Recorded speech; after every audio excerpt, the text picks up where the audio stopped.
How's it going, everybody? Mobby Nerd here with another 6 a.m. little mini rant video where I talk about autism. There's been a lot of discussion recently on YouTube and or on the internet in general about autism and the cliff, and this is something that I'm really glad people are finally talking more about. So this is going to be me chiming in with my 2 cents on the matter. I want to talk about being on the higher end of the autistic spectrum and underestimation and how that's actually a real problem, and that leads to and that ties into the whole cliff issue that people are talking about right now. Because people talk about the cliff, but not many people talk about underestimation. And when it comes to underestimating somebody, I find that people do it without even realizing it sometimes. Like, here's an example. Imagine this scenario, and if you're on the autistic spectrum too, I'm sure you probably got this at least once or twice, maybe more. Probably more. Oh wow, dude, there's no way you're autistic. You're way too good with your words, or you're too smart to be autistic. You're too this to be autistic. You're too that. I don't think you're autistic. It's really weird because most people who do this, they really think this is a compliment. But in reality, what they're doing is undermining everything that you've been through to get to where you are.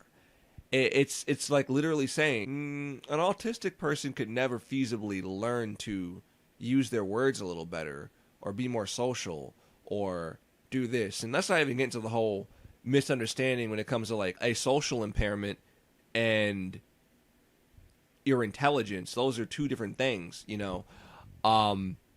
That's it. That's underestimating somebody. That is, you just did it. Right then and there, you just underestimated somebody without even realizing it. You did it in the form of what you thought was a compliment. When someone says that to me, speaking from my own personal experience, I just feel like garbage because I'm thinking, well, okay, then what the hell did I struggle with for all these years? And I still struggle with. Why is it so hard for me? I know why. You don't know why, and you say that it's not possible that someone like me could learn to be someone like you. I don't know. It's super weird. It's super hard to explain, but it's just not a compliment. It really isn't. And that's just one example of underestimation. I really do feel like a lot of people maybe don't even realize they've ever even met somebody who's on the higher end of the autistic spectrum because their idea of what autism is so far disconnected from what it actually is for most people, you know. And I'm just speaking from my own experience, like I'm not being on the high end again. I keep saying that a lot, but I'm speaking from my own experience. I can't speak for people who are like on the extreme end. I'm speaking for people like me who have social and sensory issues that they have learned to overcome over time. I have learned to get to where I am today. I used to be nonverbal. I used to be a shut-in, well, more so than I still am, but I used to be a lot different than I am right now. The me you see right now is the result of a lot of experiences that I put myself through, that I've been through, and a lot of hard work. And that's something that people don't understand, is that you can learn to overcome these things. Somebody asked me, is it okay to, if how do I put, I gotta remember the comment. It was something stupid like, do you think like it'd be okay to medically prevent autism if we went through this at the womb, and if it was like something that had no negative repercussions? And I'm just like, you're getting into eugenics, man, and I don't even want to talk about that shit. Like, they're talking about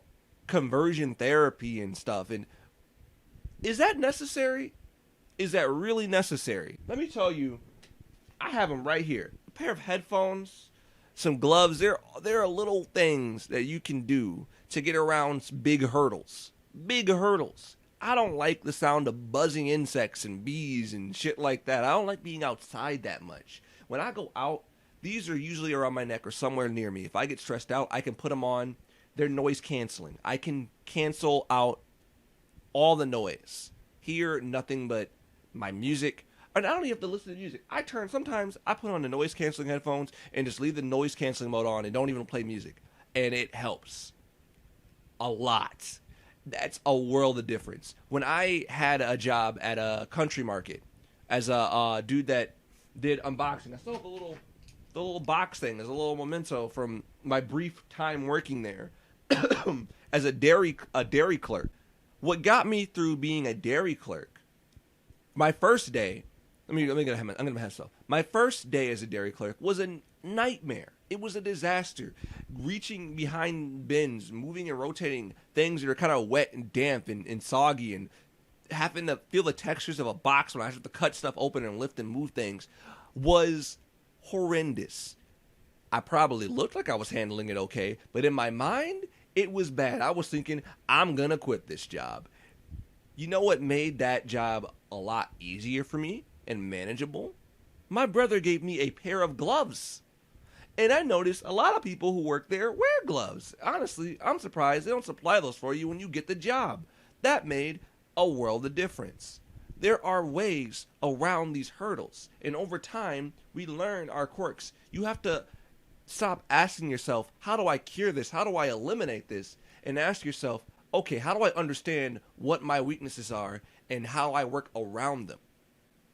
Sometimes you have to compromise.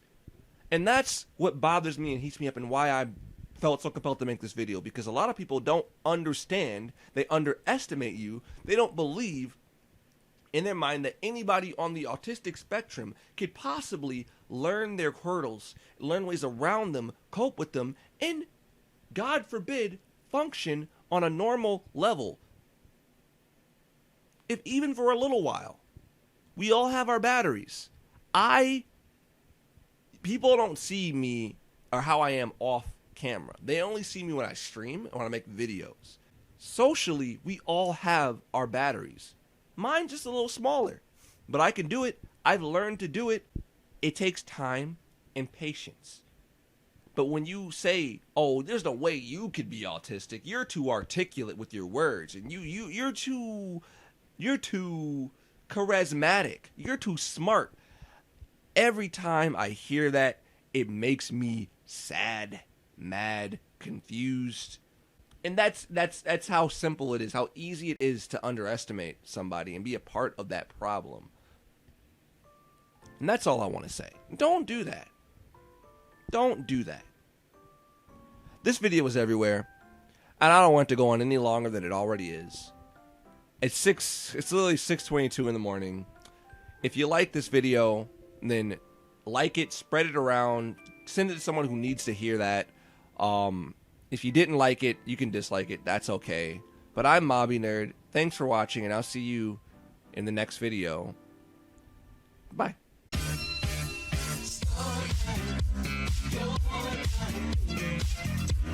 Your night to shine.